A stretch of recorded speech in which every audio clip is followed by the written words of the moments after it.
오늘은 주연절 후 두 번째 주일입니다. 우리 마음과 뜻을 다해 성령 안에서 진리를 따라 하나님 앞에 예배로 나아가시겠습니다.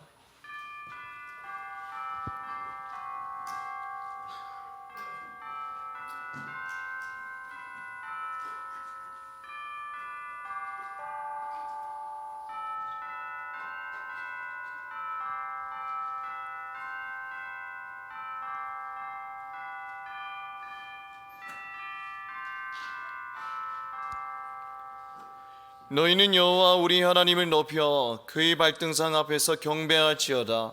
그는 거룩하시도다. 너희는 여호와 우리 하나님을 높이고 그 성산에서 예배할지어다. 아멘.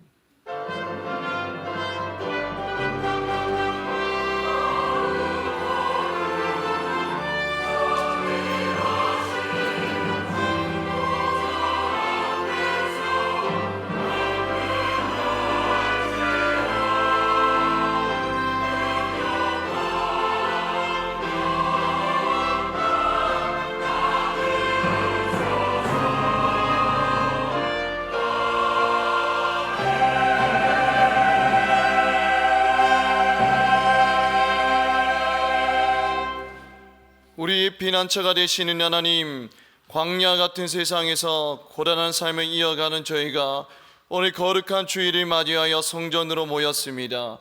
은혜를 사모하는 주님의 백성을 넓으신 품에 품어주시고 예비하신 말씀과 은혜로 메마른 심령을 충만하게 하옵소서. 상한 마음을 어루만지사 평안을 주시고 지친 몸에 새 힘을 더하사 회복해 하옵소서.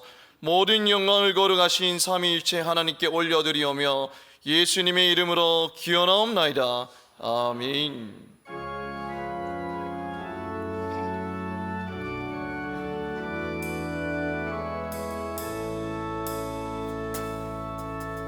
주님 큰 영광 받으소서.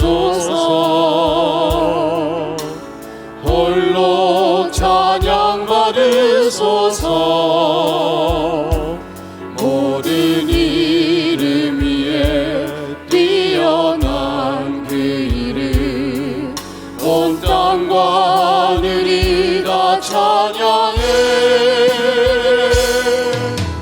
겸손하게 우리 무릎 꿇고 주 이름 앞에 영광 돌리세. 모두 절하세. 독생자 예수 주님께 찬양 드리리. 모든 영광과 존귀와 능력 받으소서. 받으소서. 영광과 존귀와 능력 받으소서. 받으소서. 그리스도 살아계신 하나님.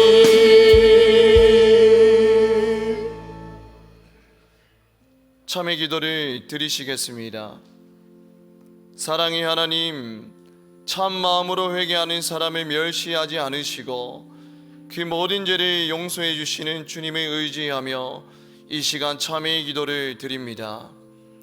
지난 한 주간 저희는 주님께서 베풀어 주신 은혜로 배부른 삶을 살고 있으면서도 가난하고 헐벗은 이웃을 돌아보지 않았습니다.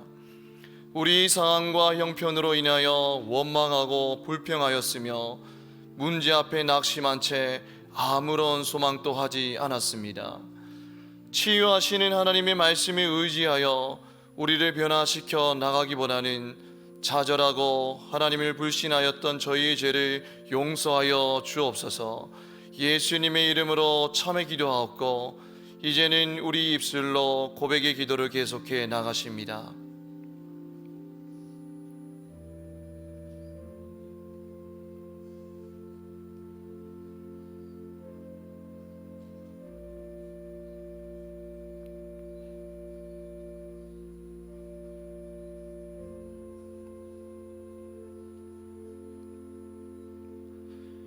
내가 넘치는 진노로 내 얼굴을 내게서 잠시 가렸으나 영원한 자비로 너를 긍휼히 여기리라. 내 구속자 여호와께서 말씀하셨느니라. 아멘. 나는 전능하신 아버지 하나님 전지의 창조주를 믿습니다. 나는 그의 유일하신 아들 우리 주 예수 그리스도를 믿습니다. 그는 성령으로 잉태되어 동정녀 마리아에게서 나시고 본디오 빌라도에게 고난을 받아 십자가에 못 박혀 죽으시고 장사된 지 사흘 만에 죽은 자 가운데서 다시 살아나셨으며 하늘에 오르시어 전능하신 아버지 하나님 우편에 앉아 계시다가 거기로부터 살아있는 자와 죽은 자를 심판하러 오십니다. 나는 성령을 믿으며 거룩한 공교회와 성도의 교제와 죄를 용서받는 것과 몸의 부활과 영생을 믿습니다. 아멘.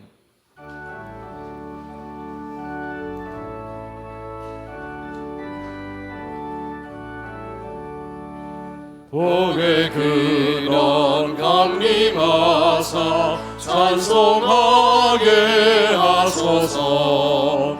한량없이 자비하시 증량할 길 없도다.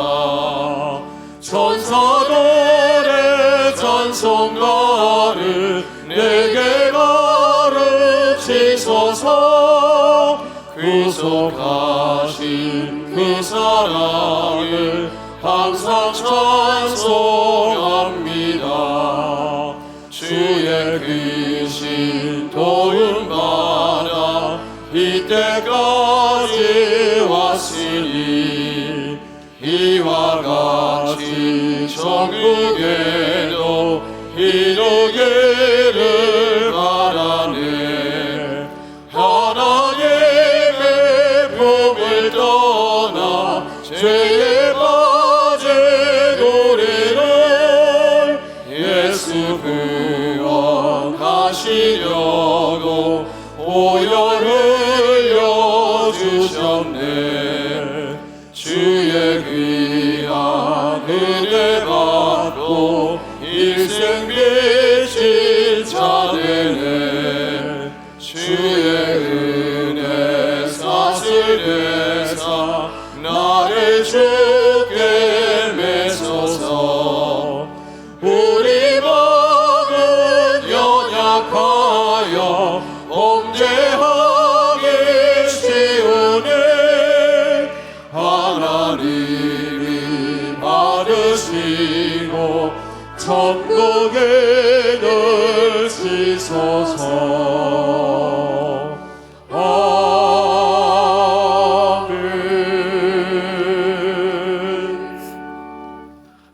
사랑과 은혜가 풍성한 하나님 아버지, 오늘 이 자리에 모두 함께 모여 예배드리게 됨을 감사드립니다.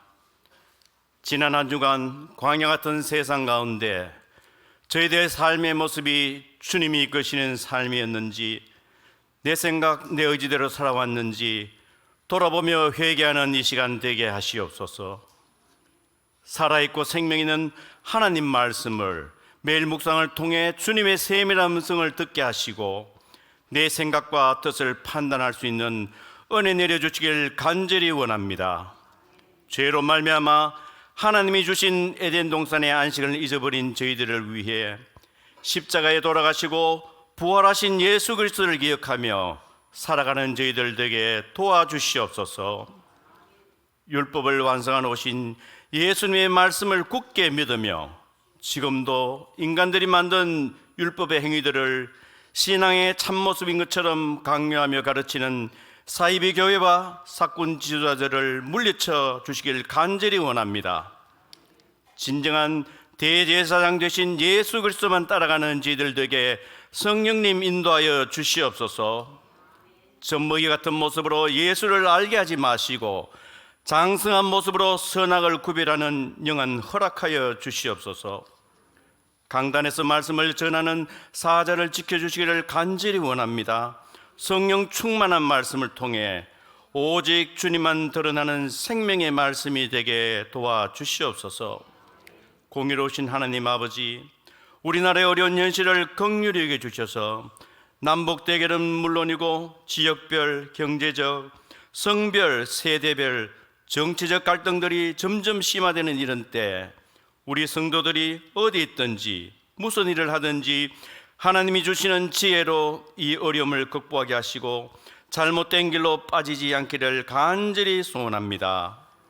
오늘도 여러 모양으로 힘든 삶 가운데 고통받는 성도들과 이웃들에게 주님 찾아가 주셔서 치유의 하나님을 만나는 은혜 내려 주시옵소서. 지금도 지구촌 곳곳에 흩어져 복음을 전하는 선교사들에게 영육간 마귀일절 틈타지 않게 하시고 같은 은혜 내려 주시옵소서. 예수님의 이름으로 기도드립니다.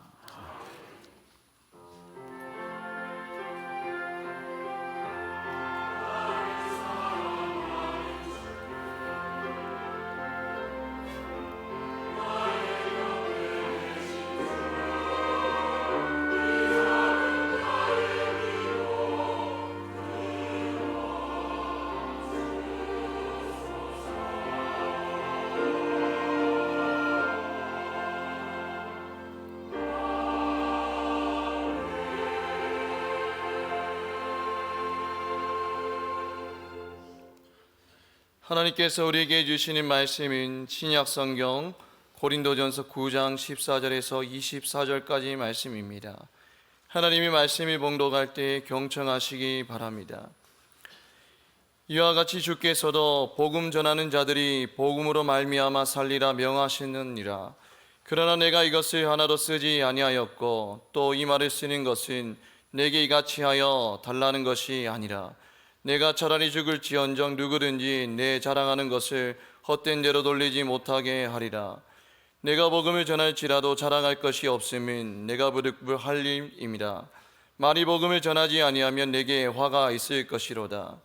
내가 내 자의로 이것을 행하면 상을 얻으려니와 내가 자의로 아니한다 할지라도 나는 사명을 받았노라.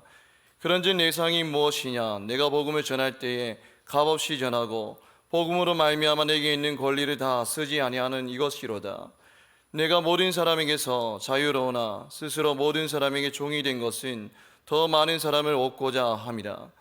유대인들에게 내가 유대인과 같이 된 것은 유대인들을 얻고자 하며 율법 아래에 있는 자들에게는 내가 율법 아래에 있지 아니하니 율법 아래에 있는 자와 같이 된 것은 율법 아래에 있는 자들을 얻고자 하며 율법 없는 자에게는 내가 하나님께는 율법 없는 자가 아니요 도리어 그리스도의 율법 아래에 있는 자이나 율법 없는 자와 같이 된 것은 율법 없는 자들을 얻고자 함이다. 약한 자들에게 내가 약한 자와 같이 된 것은 약한 자들을 얻고자 하며 내가 여러 사람들에게 여러 모습이 된 것은 아무쪼록 몇 사람이라도 구원하고자 함이니 내가 복음을 위하여 모든 것을 행함은 복음에 참여하고자 함이라. 운동장에서 다름질하는 자들이 다 달릴지라도 오직 상을 받는 사람은 한 사람인 줄 너희가 알지 못하느냐? 너희도 상을 받도록 이와 같이 다름질하라. 아멘. 이 말씀을 통하여 은혜 주실 줄로 믿습니다.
아멘. 네.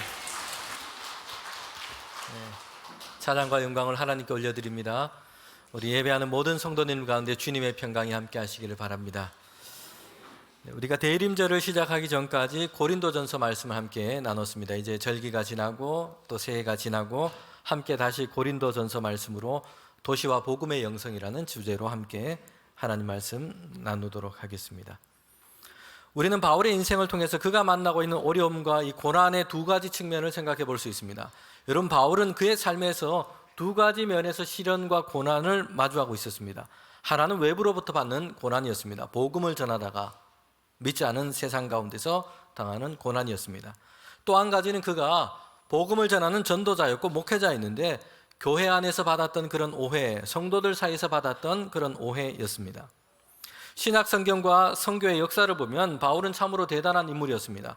그는 일생 동안 3번에 걸쳐서 전도 여행을 가게 됩니다. 오늘날로 치면 터키 지방, 또 그리스 지방까지 가서 예수님의 이 복음을 그가 증거했습니다. 바울을 통해서 유대인 안에서만 머물러 있었던 이 예수님의 복음이 이방인 가운데도 열방 가운데도 전해지게 됩니다. 교회가 세워지고 회심하여 부활하신 예수님을 믿고 따르는 그 성도들이 많아지게 됐습니다. 우리가 잘 알듯이 신약 성경의 많은 부분은 사도 바울이 쓴 서신입니다. 그리고 사도행전의 많은 부분도 하나님께서 주도하신 바울을 통해서 이루어 가시는 선교 역사에 대해서 말씀하고 있습니다.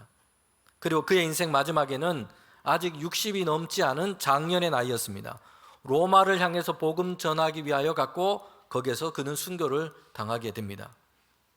성도 여러분, 그런데 우리가 사도 바울의 이 선교 사역과 목회 사역을 보면 평탄하고 평안하고 그래서 사람들 가운데 어디에 가나 환영받고 대접받고 이러지는 못했다는 것을 보게 됩니다. 먼저 바울은 전도를 하다가 박해를 많이 당했습니다. 예전 설교에도 제가 바울의 전도 중에 고난당했던 그 이야기들을 말씀으로 나눴습니다. 사람들의 짐작으로 바울이 이렇게 했을 것이다 라는 것이 아니고요, 바울 자신이 분명하게 그가 당했던 고난의 이력에 대해서 밝히고 있습니다. 예수님을 전하다가 전도하다가 돌에 맞기도 하고 매를 맞기도 했습니다. 배를 타고 가면서 전도를 이제 하러 다른 곳으로 이동하다가 난파를 당해서 죽을 고비를 몇 번 넘겼습니다. 자신의 동족인 유대인들에게 미움을 당하고 고발당하기도 했습니다. 추위와 배고픔을 안고 그렇게 고생하며 싸워야 하기도 했습니다. 이처럼 바울은 많은 수고와 고생을 했습니다. 그가 나쁜 일을 꾸미거나 악한 꾀를 부리다가 이런 고생을 당한 것이 아니고요, 예수님의 이 복음을 전하다가 하나님의 나라의 일을 위해서 이렇게 일하다가 어려움과 고생을 했다는 것입니다. 사실 성경이 말씀하는 것처럼 모든 사람 누구든지 어떤 인생이든지 고난과 수고가 있기 마련입니다. 없는 사람이 없어요. 그런데 성경은 우리에게 뭘 얘기를 해주고 있습니까? 수고와 고난이 무엇 때문에 우리가 수고와 고난을 만나느냐? 사람이 무엇을 위해서 살다가 어려움을 만나고 수고를 하느냐? 이것을 생각해 보라는 것입니다. 사도 바울은 그의 믿음의 영적인 아들이라 할 수 있는 디모데에게 반복해서 말씀을 하고 있는 것이 있습니다. 디모데 전서 또 디모데 후서에 보면 여러 번에 걸쳐서 바울이 그의 영적인 아들인 디모데에게 이 얘기를 하고 있어요. 인생에는 고난과 수고가 있기 마련인데 너는 복음을 위해서 고난받는 자가 되라. 하나님의 일을 위해서 수고하는 자가 되라 라고 말씀하고 있습니다. 성도 여러분, 하나님께서 우리에게 주신 인생인데 잔꾀를 부리고 악한 일을 하다가 죄를 짓다가 그것 때문에 우리가 고난받아야 되겠습니까? 하나님의 뜻을 따라서 살고 하나님이 기뻐하시는 모습으로 살고 그러다가 고난을 당하는 것은 영광인 것입니다. 주의 일을 하면서 겪는 수고와 고생은 장차 비교할 수 없는 영광이 예비되어 있습니다. 사도 베드로도 동일한 말씀을 하고 있습니다. 베드로전서 4장 15절부터 16절 말씀인데 저와 여러분이 함께 읽도록 하겠습니다. 너희 중에 누구든지 살인이나 도둑질이나 악행이나 남의 일을 간섭하는 자로 고난을 받지 말려니와 만일 그리스도인으로 고난을 받으면 부끄러워하지 말고 도리어 그 이름으로 하나님께 영광을 돌리라. 아멘. 우리에게 주신 그 인생인데 악한 일로 남의 일을 간섭함으로 이런저런 시비로 이것 때문에 고난당하지 말고 무엇으로 고난을 당하는 것을 영광스럽게 얘기라고 얘기합니까? 믿음으로 살기 위해서, 주님의 일을 위해서, 또 세상 가운데 선한 일을 위해서 수고하고 고생하는 것은 오히려 이것을 기쁨으로, 영광으로 여기라고 말씀합니다. 바울은 이렇게 전도하다가 많은 고난을 당했습니다. 이렇게 밖으로부터 오는 고난의 문제는 바울은 오히려 영광스럽게 여겼어요. 어렵게 여기지 않았습니다. 전도를 하다가 복음을 전하다가 당하는 고난, 수고, 시련을 바울은 영광스럽게 생각했습니다. 그런데 바울을 지치고 힘들게 했던 것이 있습니다. 그것은 그가 세운 교회, 성도들로부터 받는 오해였습니다. 바울이 전도하여 교인이 된 사람이거나 또는 함께 교회 안에서 성도가 되어서 주를 섬겼던 사람들입니다. 그런데 바울을 향해서 던지는 비난, 시비, 논쟁, 이런 것이 바울을 괴롭게 했고 그를 내적으로 공고하게 만들었던 겁니다. 바울은 복음을 전하다가 반대하는 사람들에게 매를 맞기도 했고요, 고발을 당하기도 했습니다. 그런데 그들은 예수 그리스도 밖에 있는 사람들이에요. 예수님의 복음을 전하고 전도하고 선교해야 할 사람들입니다. 전도의 대상자들이에요. 그런데 교회 안에 들어온 사람들 중에 예수님을 영접하고 교회 안에서 함께 성도가 되어서 주를 섬기는 사람들 중에 바울을 비난하거나 의심하거나 좋지 않은 말로 공격하거나 논쟁을 했습니다. 여러분, 이것이 바울을 힘들게 했고 이것이 어렵게 했던 문제였습니다. 이런 일들 때문에 바울은 때로는 내적으로 공고함을 느꼈던 겁니다. 목회자로서 교회 일을 돌보다 보면 또는 다른 교회 이런저런 소식과 이야기를 듣다가 보면 바울의 이런 심정이 이해가 됩니다. 사실 목회자를 어렵게 만들고 내적으로 고단하게 만드는 일은요, 세상의 일이나 세상 밖의 사람들이 아니에요.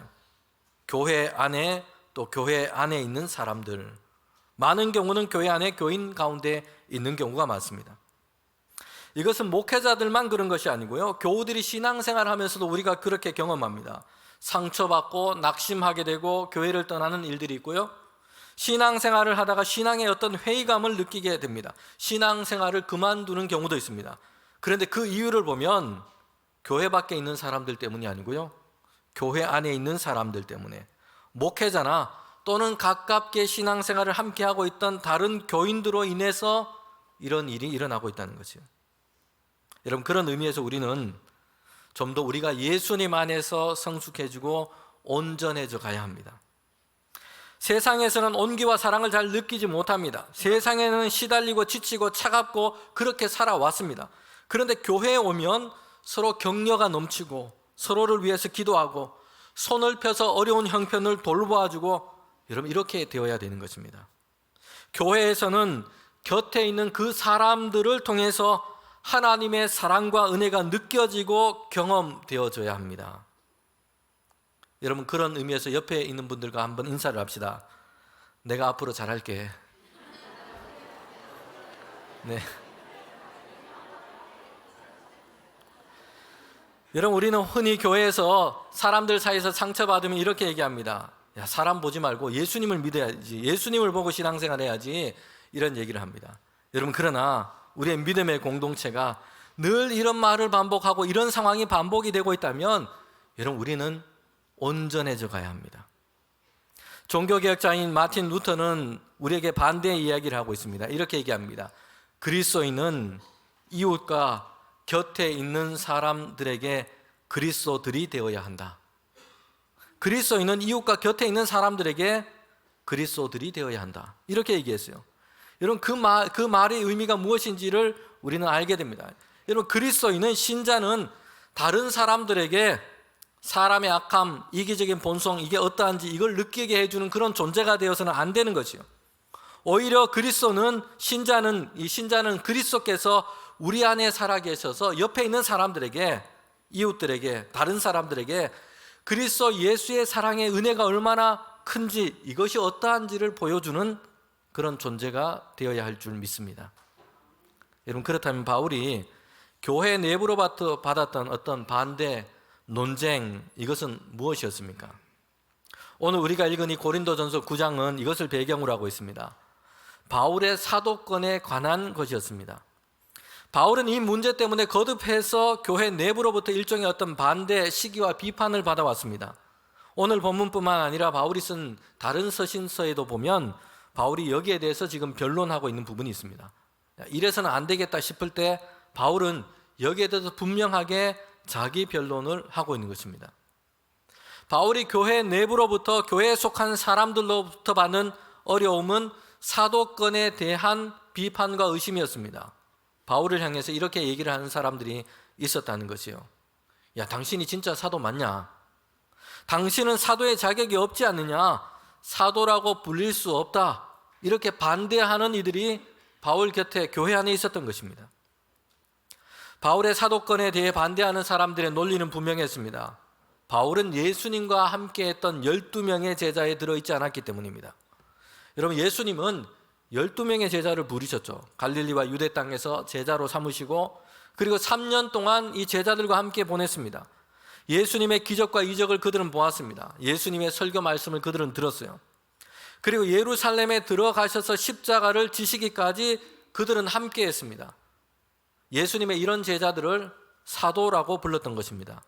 그런데 바울은 여기에 속해 있지 않았던 것이에요. 바울은 예수님의 12제자에 속하지 않았습니다. 예수님의 공생애 동안 함께 주님과 그렇게 시간을 보내고 지내지 않았어요. 그래서 바울이 사도라고 칭해지는 것에 대해서 반대하고 적대했던 사람들이 있었던 겁니다. 성도 여러분, 바울은 어떤 인물이었습니까? 이전에는 유대인 중에서도 격렬하게 예수 믿는 사람을 박해했던 사람이었어요. 예수 믿는 성도들을 붙잡아서 핍박하고 박해했던 인물이 사도 바울이었습니다. 그런 바울이 다메섹 도상으로 가는 길에 부활하신 예수님을 만나게 됩니다. 여러분, 그날도 예수 믿는 사람을 잡으려고 다메섹으로 가던 중이었어요. 그러던 중에 빛 가운데 임하신 부활하신 예수님을 바울이 만나게 된 겁니다. 그리고 바울은 하나님의 이 부르심에 항복하고 회심해서 예수님을 증거하는 전도자가 된 것입니다. 바울의 사도됨은 하나님의 특별한 부르심에 있었습니다.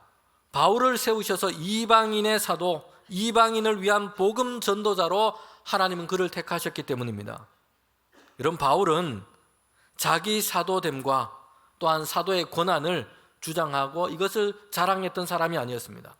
바울에게 중요한 것은 그의 사도됨은 무엇을 위한 것이었냐? 복음 전도를 위한 사명을 위한 것이었습니다. 바울은 사도됨에 대해서 중요하게 그가 말하는 것은 그가 받을 수 있는 권한이나 권리의 문제가 아니었습니다. 복음을 전하기 위해서 사명을 위한 것이었습니다. 바울은 예수님의 이 복음을 전하기 위한 전도자로서 하나님께서 택하시고 특별히 이방인들을 위해서 보내심을 받은 사도로서 그의 사명을 받은 것입니다. 여러분, 오늘 읽은 본문은 바울에 대한 반대, 특별히 바울의 사도됨에 대해서 반대하는 것에 대해서 바울이 지금 변론하고 있는 것입니다. 그런데 바울에 대한 반대를 보면 여러분, 이 사람들은 바울에 대한 부정적인 어떤 해석의 안경을 끼고 지금 바울의 삶을 보고 있다는 것입니다. 여러분, 바울은 다른 사도들과 달리 생계비를 벌면서 전도 사역을 했어요. 천막 만드는 일을 배워서 그렇게 전도했던 것입니다. 그 일을 통해서 생활비를 벌었습니다. 그러면서 전도 사역을 했습니다. 교회를 세우고 목회를 했지만 바울은 생활비를 받지 않았습니다. 그가 하는 이 천막 만드는 일을 통해서 자기의 생계를 자신이 책임을 졌던 것입니다. 전도와 목회 사역을 열심히 했습니다. 여러분, 우리가 보면 이 바울의 헌신이 얼마나 대단합니까? 놀랍습니다. 그런데 반대자들의 눈에는 이런 바울의 모습조차도 부정적으로 그들은 보고 있다는 것이요. 바울이 정식으로 사도가 아니니까 자격지심 때문에 생활비를 받지 않고 자기가 일해서 지금 돈을 벌고 있다. 이런 식으로 지금 바울을 생각하고 반대하고 있다는 것입니다. 그들은 바울과 그 사도직에 대한 부정적인 어떤 시각을 가지고 바울의 모든 삶의 행동을 지금 해석하고 있습니다. 그래서 바울의 모습과 그 행동을 보면서 무엇이든지 사도됨에 대한 부정적인 모습으로 그렇게 얘기를 하고 있다는 것이에요. 사실 우리가 이렇게 부정적인 어떤 프레임을 가지고 다른 사람의 모습과 상황을 판단해 버리는 경우들이 있습니다. 선입관을 가지고 있는 것입니다. 이미 생각과 마음에는 어떤 부정적인 것으로 기울어져 있습니다. 거기에 맞춰서 그 사람의 모습을, 상황을 해석해 버리는 것이죠. 색안경을 끼고 있는 겁니다. 그러니 다른 모든 것이 다 그 색깔로만 보이는 것이요, 실제 그렇지 않은데 그의 진심을 보지를 못하는 것입니다. 여러분, 바울의 반대자들은 잘못된 색안경을 끼고 바울을 지금 보고 있는 겁니다. 그리고 그의 사도직에 대해서 반대하고 비판하고 있는 겁니다. 바울이 자신의 생활비를 벌면서 그렇게 헌신적인 전도 사역을 하는 것도 부정적으로 보고 있어요. 교회로부터 쓸 것을 받지 않는 것에 대해서도 부정적인 이야기를 하고 있는 겁니다. 성도 여러분, 우리의 생각과 우리의 모습이 여기에 갇혀 있지 않은지를 한번 살펴봐야 됩니다. 바울을 반대하는 이들은 무엇을 봐도, 누구를 봐도 흠과 부정적인 것으로 단점을 지금 찾아내고 있는 것이에요. 이것을 지적하며 말하는 것에 매우 특화되어 있습니다. 이것은 이래서 안 되고, 저것은 저래서 안 되고, 저 사람은 저게 문제고, 이 사람은 이게 문제고, 이런 것을 찾아서 말해주는 것에 온 열정을 쏟고 있는 것이요. 그러면서 보통 이렇게 얘기를 하면서 자신은 늘 옳은 말만 하고 아닌 것은 아니라고 말하는 사람이라고 이렇게 얘기를 하는 것입니다. 사리 판단이 분명한 사람인 것처럼 스스로 지금 생각을 하고 있어요. 그런데 그러던 중에 보면 부정적인 안경을 끼고 돋보기를 들고 다니면서 비판과 흠을 찾아내기를 좋아하는 이런 모습에 지금 갇혀 있는 것입니다. 예수님의 제자들은 예수님이 잡히시고 고난당하실 때에 주님을 다 부인하고 도망을 쳤습니다. 아무도 예수님 곁을 지킨 제자들이 없었어요. 3년 동안 함께 했는데 그들의 수준이 사실 이것밖에 안 된 것이에요. 두려움 때문에 예수님을 배반한 것입니다. 그리고 갈릴리로 다 돌아가 버렸습니다. 그런데 부활하신 주님께서 그 제자들을 다시 부르기 위하여 갈릴리로 오셨어요.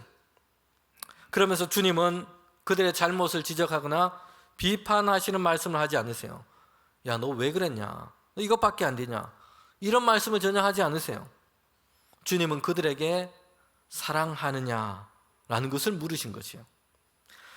그들을 사랑으로 용서하시고 다시 그 주님의 사랑에 그들이 응답할 수 있도록 하시는 것입니다. 성도 여러분, 비난보다는 격려와 사랑이 사람을 변화시킵니다. 그리고 더 온전하게 만들어가는 것입니다. 바울이 자신에 대한 이런 비판에 대해서 변론을 하면서 대답을 하는데 9장 앞부분에 보면 반어적인 어떤 물음으로 지금 대답을 하고 있습니다. 그러면서 강조를 하고 있어요. 바울은 그의 반대자들에게 지금 이렇게 얘기를 하고 있습니다. 나도 자유인이고 나도 사도이고 나도 다른 사도들처럼 교회로부터 음식과 음료를 공급받고 먹고 마실 권리가 있다. 나도 다른 사도들처럼 형제들처럼 결혼하여 아내와 함께할 권리가 있다. 나도 다른 사도들처럼 생계를 위해 다른 일을 하지 않고 그렇게 전도 사역만 할 수 있다.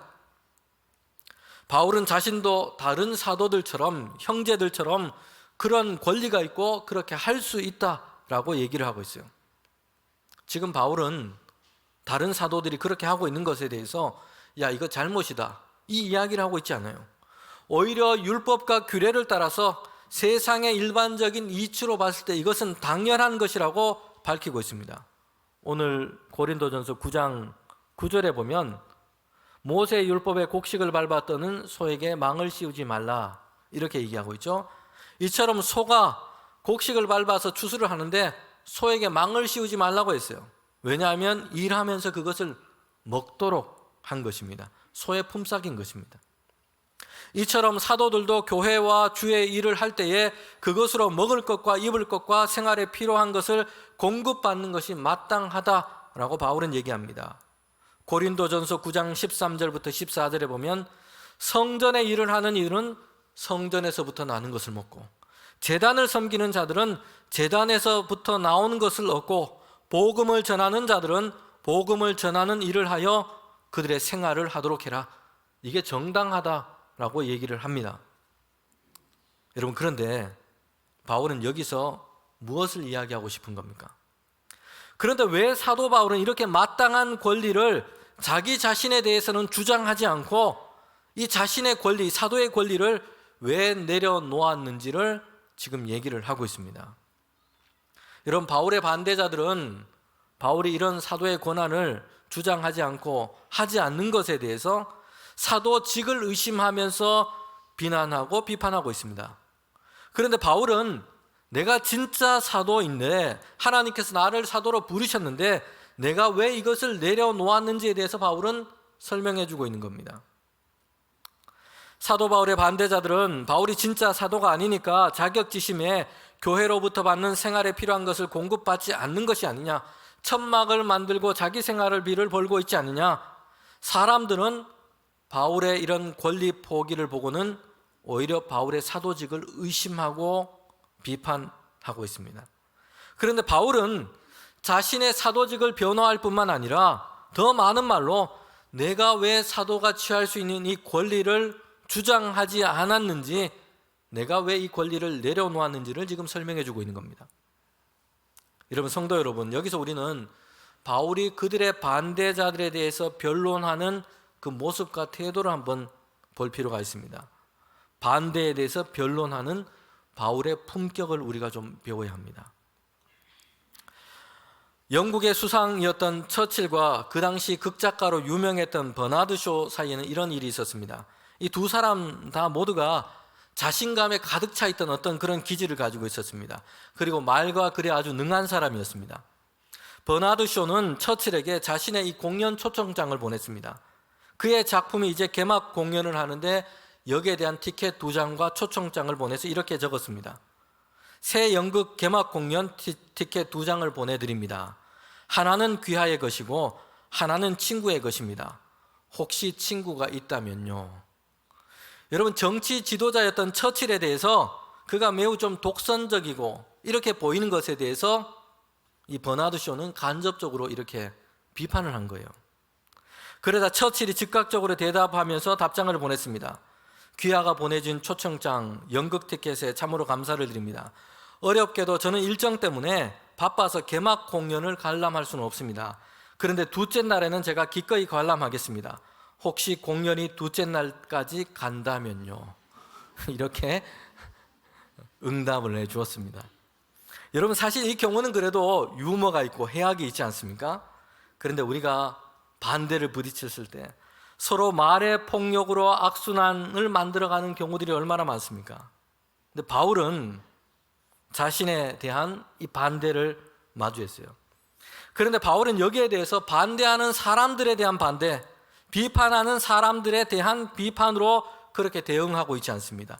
반대에 대한 해명을 해주고 있고 자신을 변론하고 있는 겁니다. 성도 여러분, 바울은 사도라면 얻을 수 있는 왜 그 권리를 주장하지 않고 교회로부터 생활에 필요한 것을 공급받으며 다른 일을 하지 않아도 됩니다. 그렇게 하면 좀 더 편하게 전도할 수 있어요. 선교 사역을 할 수 있습니다. 아내를 얻고 가정을 이루면 거기에서 한편에는 위로와 기쁨을 얻을 수 있습니다. 그런데 왜 바울은 그 권리를 주장하지 않은 겁니까? 고린도전서 9장 18절 하반절에 바울은 이렇게 얘기합니다. 복음으로 말미암아 내게 있는 권리를 다 쓰지 아니하는 이것이로다. 여러분, 바울은 여기에서 복음으로 말미암아, 내가 복음을 전하기 위해서 내게 있는 이런 권리를 나는 주장하지 않겠다는 것이요. 내가 이런 권리를 주장할 때에 오히려 이것 때문에 복음 전파에 걸림이 되지 않을까 생각을 한 것입니다. 바울은 자신이 주장하고 얻을 수 있는 그 권리마저 거기에 마음을 두지 않은 것이에요. 복음 전파를 위해서 이것이 유익한가, 아니면 이것이 방해가 될 것인가, 여기에 관심을 두고 있었던 겁니다.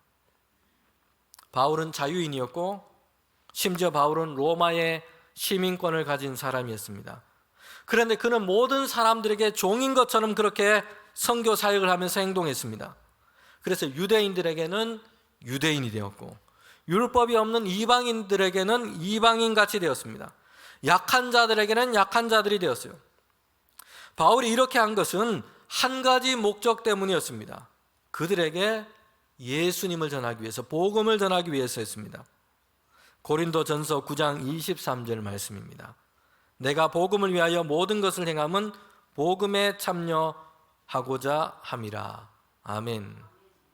바울은 이 모든 것을 복음을 위해서 했던 것입니다. 그리고 이 모든 것을 행함으로 그 자신이 예수님 안에서 이루신 그 하나님의 복음에 참여하기 위해서 이 일을 하고 있는 것입니다. 바울은 사도로서 자신에게 허락된 권리를 주장하지 않았습니다. 권리를 주장하기보다는 바울은 일생 동안 지금 무엇을 하고 있습니까? 권리를 주장하기보다는 사명, 예수 그리스도께로부터 받은 사명, 복음 전하는 그 사명을 그는 주장하고 있는 것입니다. 바울은 오늘 본문에서 그의 인생의 상급이 무엇인지를 얘기를 해주고 있습니다. 바울은 반대자들에 대해서 자신의 사도됨에 대해서 변론을 했습니다. 그러나 바울은 자신의 사도됨을 자랑하고 있지 않습니다. 그의 인생의 상급으로 이것을 생각하고 있지 않아요. 사도로서 교회 안에서 지도자의 위치에 있고 사도로서 주장할 수 있는 권리를 자신의 수고에 대한 상급으로 바울은 얘기하고 있지 않습니다. 그렇게 생각하고 있지 않아요. 바울은 정말 열심을 다한 전도자였습니다. 복음을 전하기 위해서 전력을 했습니다. 다른 누구와도 비교해도 그의 수고와 헌신은 대단했습니다. 그런데 바울은 이렇게 한 것에 대한 결과로서 그의 상급을 생각하고 있지 않습니다. 바울의 상급은 오직 하나님께서 그를 부르실 그날 하나님 앞에서 얻게 될 상급만을 바울은 생각하고 있는 것입니다. 우리가 교회에서든 사회에서든 열심히 일하고 좀 좋은 성과를 얻고 이러면 우리가 상급을 기대하게 됩니다. 야, 내가 이 정도 했으니까 무엇을 받을까, 무엇을 얻을까, 이런 기대를 우리는 하지 않습니까? 그런데 바울은 지금 여기서 이렇게 얘기하고 있습니다. 먼저는 이 땅에서 내가 복음을 전할 수 있게 된 것, 내가 전도자가 된 것 자체가 바울은 내게 이 땅에서 주신 하나님의 가장 큰 상이라고 얘기하고 고백하고 있는 것입니다.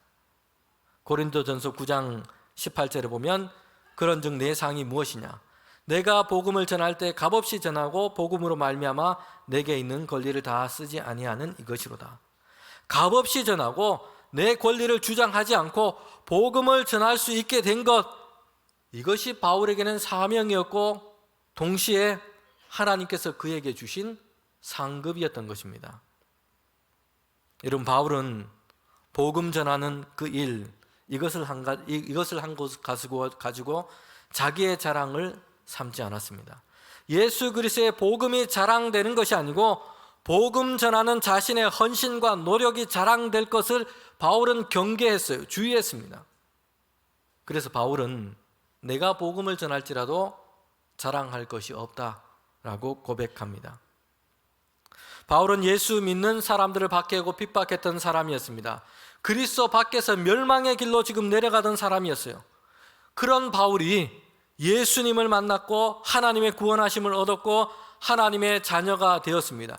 여러분, 그 자체가 바울은 하나님께서 이 땅에서 그에게 주신 가장 큰 상급이라고 고백하고 있는 겁니다.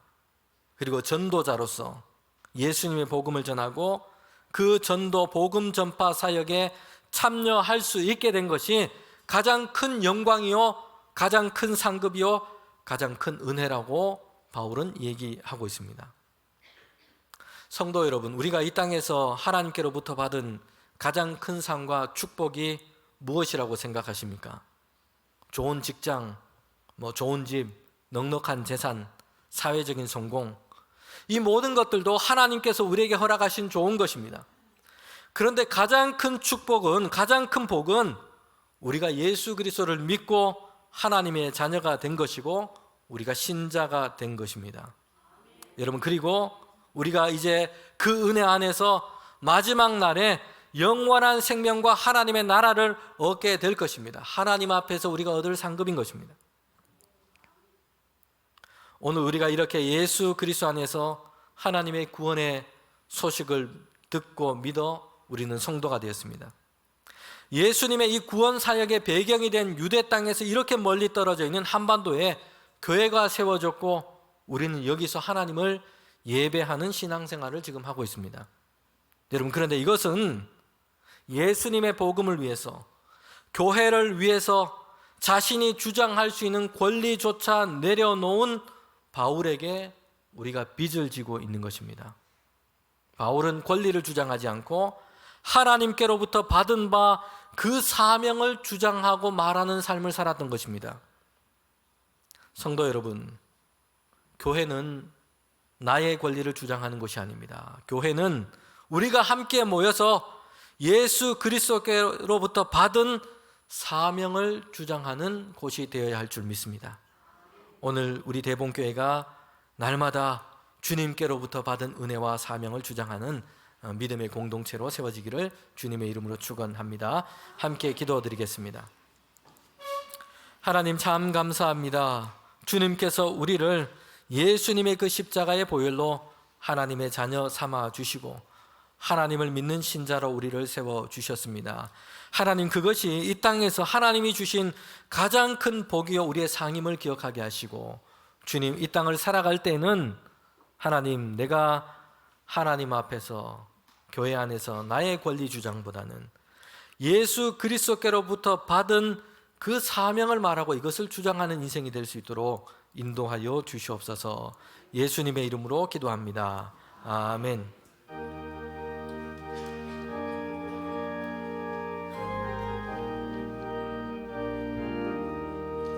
예수가 함께 계시니 시험이 오나 겁없네. 기쁨의 근원 되시는 예수를 위해 삽시다. 날마다 주를 섬기며 언제나 주를 기리고 그 사랑 안에 살면서 딴 길로 가지 맙시다.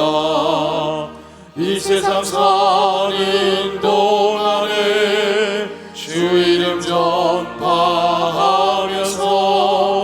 무한한 복락 주시는 예수를 위해 삽시다. 날마다 주를 섬기며 언제나 주를 기리고 그 사랑 안에 살면서 딴 길로 가지 맙시다. 이 세상 친구 없어도 예수는 나의 친구니 불의한 일을 버리고 예수를 위해 삽시다.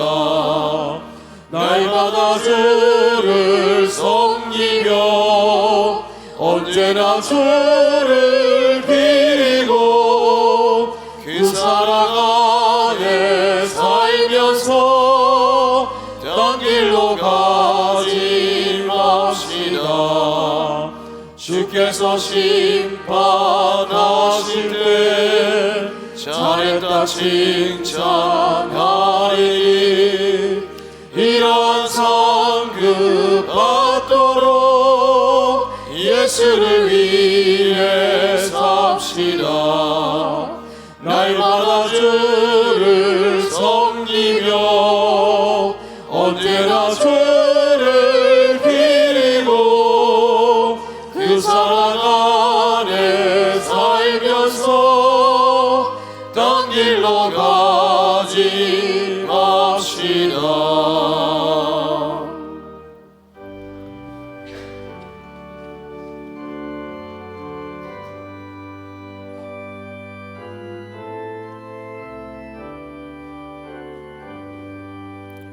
나의 보화 드리니 주여 받아주셔서 하늘나라 위하여 주 뜻대로 쓰소서.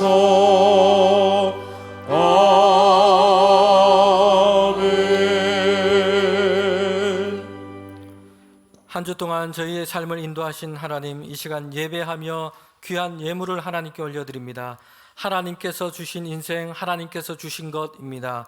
주님께서 주신 것 구별할 때마다 우리에게 믿음 더하여 주셔서 하나님, 우리의 모든 인생이 하나님께 영광이 되게 하시고 주님 뜻 가운데 살아갈 수 있도록 붙들어 주시옵소서. 드린 예물, 그 손길과 그 가정을 하나님께서 친히 인도하여 주셔서 날마다 복 있는 삶을 살게 하시고 형통케 하시고 주님께서 채워주시는 은혜로 하나님께 영광이 되는 믿음의 가정 될 수 있도록 주님 인도하여 주시옵소서. 주님 우리의 믿음의 눈을 열어서 우리를 향한 주님의 인자하심이 얼마나 넓은지 날마다 보고 느끼고 경험하게 하여 주시옵소서. 우리의 영혼이 주 안에서 승리를 맛보게 하여 주시옵소서. 신실한 믿음으로 주님 편에 서서 하나님 날마다 기뻐함으로 평강 가운데 살아갈 수 있도록 우리를 붙들어 주시옵소서. 너의 짐을 주님께 맡겨라. 주님이 너희를 붙들어 주실 것이다. 이 말씀을 기억하게 하시고 바라고 구하고 간구하는 모든 것들, 가장 사소한 걱정까지도 주님의 손에 맡길 수 있는 믿음 더하여 주시옵소서. 주님은 언제나 신실하시니 우리를 선한 길로 인도하시고 우리 가운데 높임을 받으시며 모든 것이 합력하여 선을 이루실 하나님의 인도하심을 믿음으로 나아갈 수 있도록 주님 함께하여 주시옵소서. 예수님의 이름으로 기도합니다. 아멘.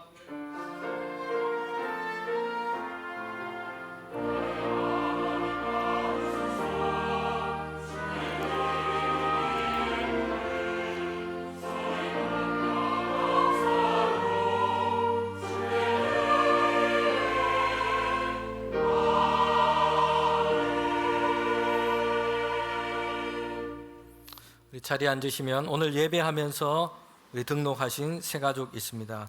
소개하고 환영하도록 하겠습니다. 현익선 성도님, 박옥승 구제희 권사님 인도해 주셨습니다. 우리 잠시 자리에 일어나시면 환영하도록 하겠습니다. 네.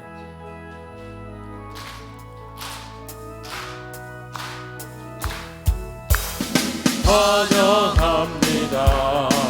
주님의 이름으로 환영합니다. 주님의 사랑으로 환영합니다. 감사합니다. 네. 우리 교회 소식 전하도록 하겠습니다.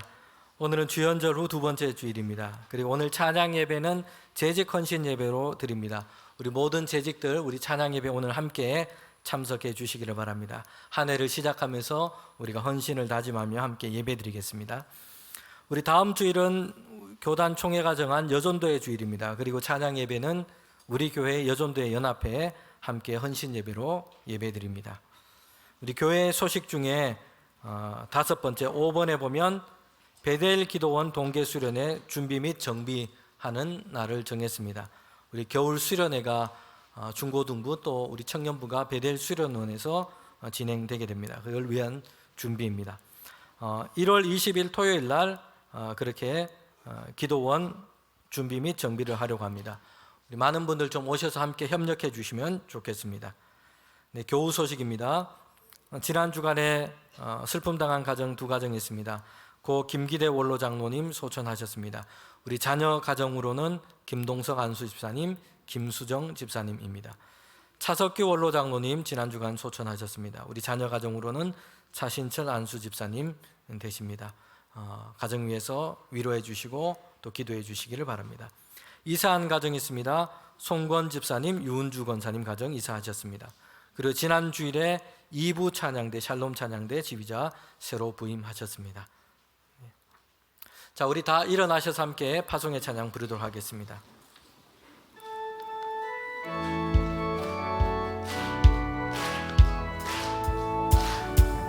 주 하나님 독생자 예수 날 위하여 오시었네. 내 모든 죄 용서하시고 죽음에서 부활하신 나의 구세주 살아계신 주 나의 참된 소망 걱정 근심 전혀 없네. 사랑의 주내 갈 길 인도하니 내 모든 삶의 기쁨 그 순간 안에 그 언젠가 주 뵐 때까지 주를 위해 싸우리라. 승리의 길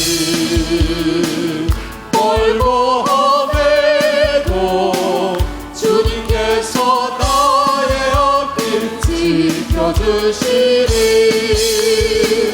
살아계신 주 나의 참된 소망, 걱정된 시 전혀 없네. 사랑의 주에 갈 길이 또하니 내 모든 삶의 기쁨을 충만하네. 지금은 우리 주님 예수 그리스도의 은혜와 하나님의 그 크신 사랑과 성령의 교통하심이 이제 그리스도 예수 안에서 우리를 믿음의 사람으로 세우시고 이제 부르심의 사명을 따라 살아가기를 원하는 우리 모두 가운데 지금부터 영원토록 함께 하시기를 간절히 축원하옵나이다. 아멘.